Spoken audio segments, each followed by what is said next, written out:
This is Addison Groove going against the clock for Fact TV.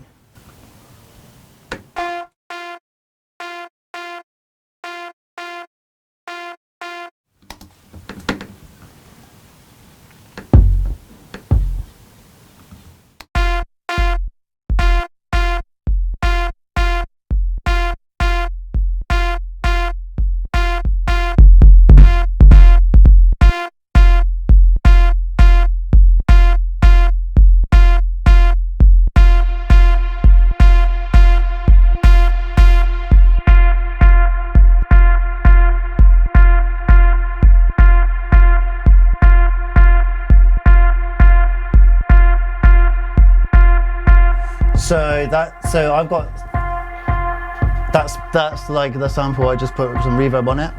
Now I've got some loops already, and I'm just gonna put some loops in Ableton, because I use Ableton and Rewire. So I use Ableton and Logic together. Yeah, because it all goes through Logic. Yeah, man.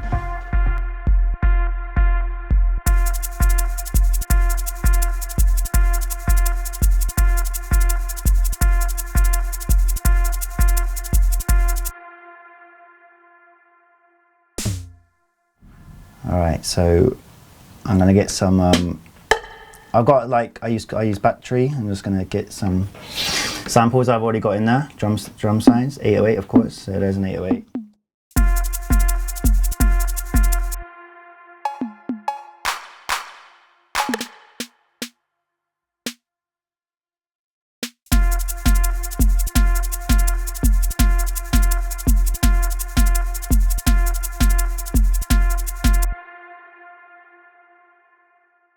Find another sample to put in. I got like quite a lot of reggae style samples. This is kind of like a reggaeton beat, so what do we have here?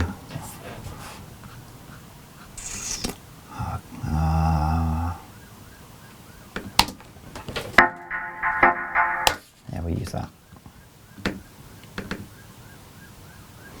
And then in Ableton, I'll just use the volume controller just to play a little bit of the sample. Clear volume. So like that, that'll be nice.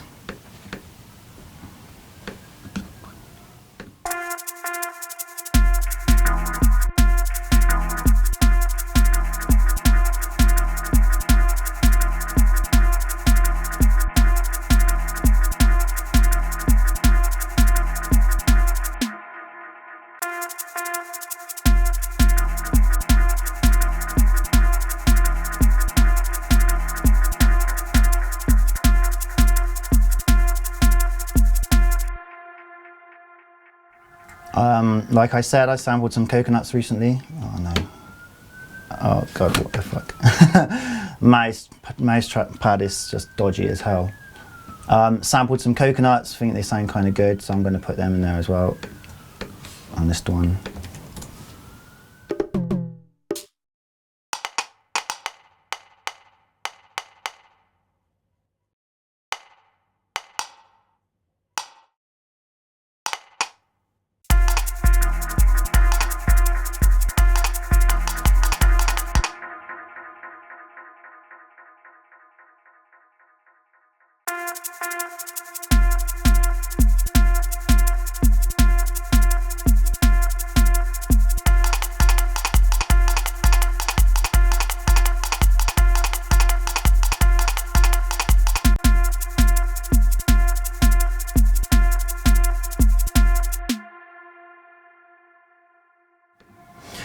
And anyone who knows anything about my music knows I like sampling vocals, so I'm going to put a vocal in there as well. What have I got here? Clapperton. Yes, that should be good.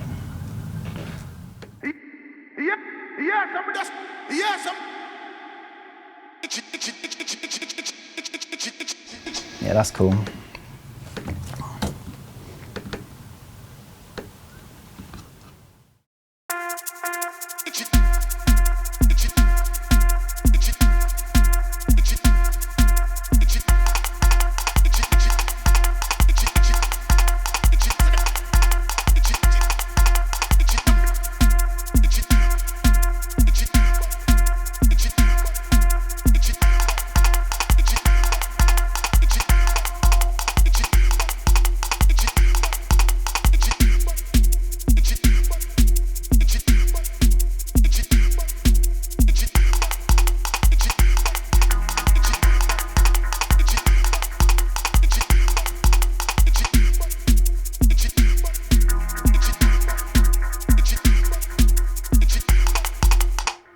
Now I'm adding a drum and bass break, which if you were ever into drum and bass or jungle, you'd know it. It's called the Scotty break. It's what it sounds like on its own.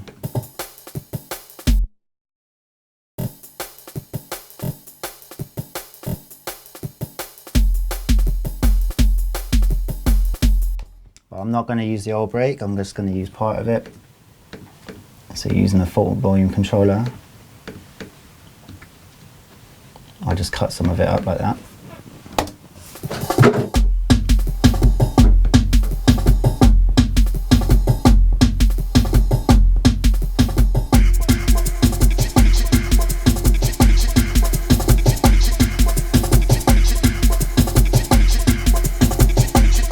How much time have I got left? Alright, cool. I went kind of fast. Alright, so probably the shortest intro ever of 5 seconds. No, I'll make it longer.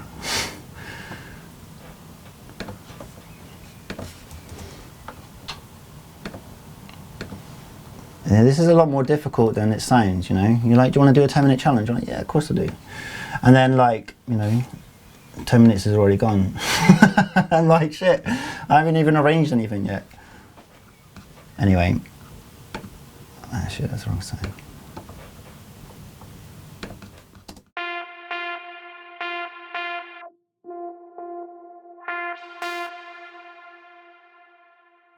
Oh man, Ableton 9, I'm still getting used to it. Yeah, there we go, that's cool.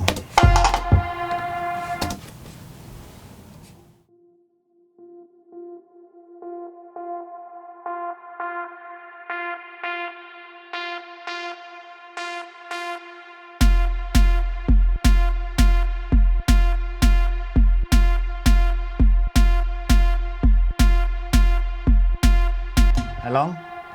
2 minutes 17. Cool, that's alright then. I've got time for this now.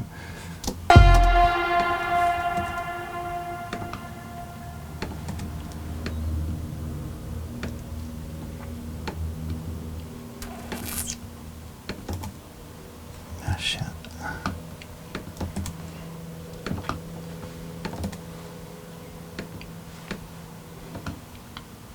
As you can hear, there's a lot of silence because I'm pressing buttons, obviously.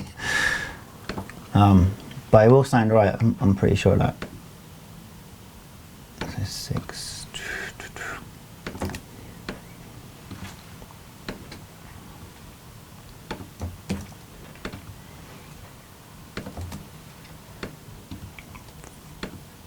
Fuck. 1 minute 25. Cool.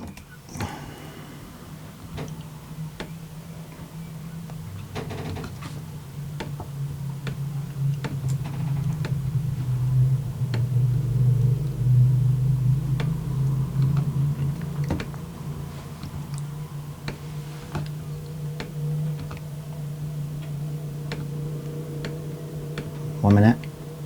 Yeah. Alright, cool.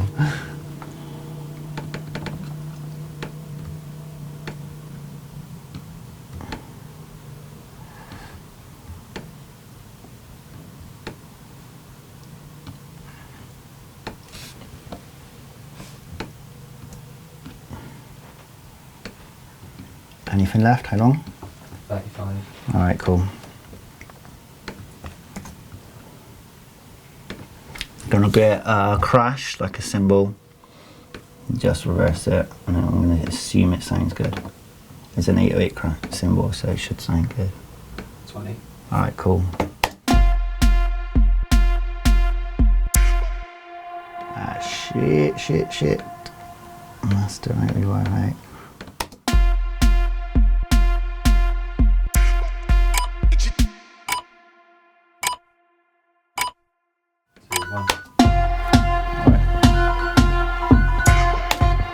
All right.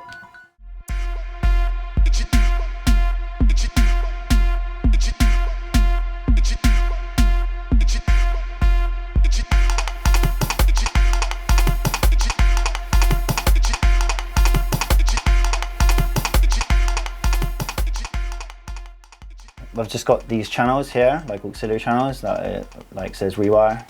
and then the rewire channels in Ableton, in the mixer area. If I get rid of that, are just there. So look, rewire 3 and 4, 3 and 4. So that means it's going to auxiliary 3 and 4 in Logic for a rewire, and then 5 and 6, 5 and 6, 5 and 6. And you know, I got loads set up, so I can use loads of different samples in Logic, in Ableton, and I can use the Logic audio engine. I just like some of the plugins in Logic, and yeah, I like basically working with 2 arrangements. I make a whole track in the Logic arrangement page, as well as in the Ableton. I'm just going back and forth between them, just making like loops all the time. And Ableton's almost like a sampler. I kind of treat it like a sampler, because what I can do with Ableton is, and I know you can do this in Logic, where you've seen like I have this, right, and I can just get a sample, any one of them, like, you know, there's a sample there, and play. I can audition it there, and that's quite a fast audition thing, I think, the Finder and Mac. And I just drag it to Ableton, and you know, it's in there. So, and like, if I don't like it, then I just instantly trash it. So it's like instantaneous, kind of like. No, I don't like it. I like it. It's really good for drum loops. It's good for anything. And I also love the reverb, because you heard that sample at the start, right? That one. Well, that was without the Ableton reverb on. It was just like dry. So I just put a reverb on with loads of it, and it cuts through mixes really well. If you only use that reverb on a few sounds, it'll cut through a mix. Because then you go and use like some fancy reverb, like Space Designer, or like I got this UAD card, so I got some of the reverbs on that. And they sound different. They got like a better sound quality, but sometimes you want shit sound quality because it just rips through a mix. So I use that reverb a lot. And loads of people will say to me, "Oh, that's a shit reverb." I'm like, "Yeah, good." I want a shit reverb. I want it because it's got a certain sound to it. And like, you know, I have done no mix down to this. So what you usually do is like put compressor after it and some EQ just to get it sounding a bit better on the mix down. But all my drum, like I use battery. So I have this drum machine recorded through this, recorded through that sometimes, or sometimes recorded through that, and then into that, and then I've got the samples in battery or in contact. So these are like, you know, that's all gone through that. That's that. But it's just been recorded, and it sounds better than the drum machine, because obviously I've been able to EQ it a little bit and put it through these like reverbs here as well, because that you can hear the reverb on that one. That's like a spring reverb. So yeah, I just load up battery and just use battery. There is battery for it, but I don't need to learn another one, I don't think. I know it's kind of the same thing, but I've used that one for as long as I can remember, and I'm used to it. And when I open up Logic, I have an auto load set with those samples in, and then anything else I just add to it. So yeah.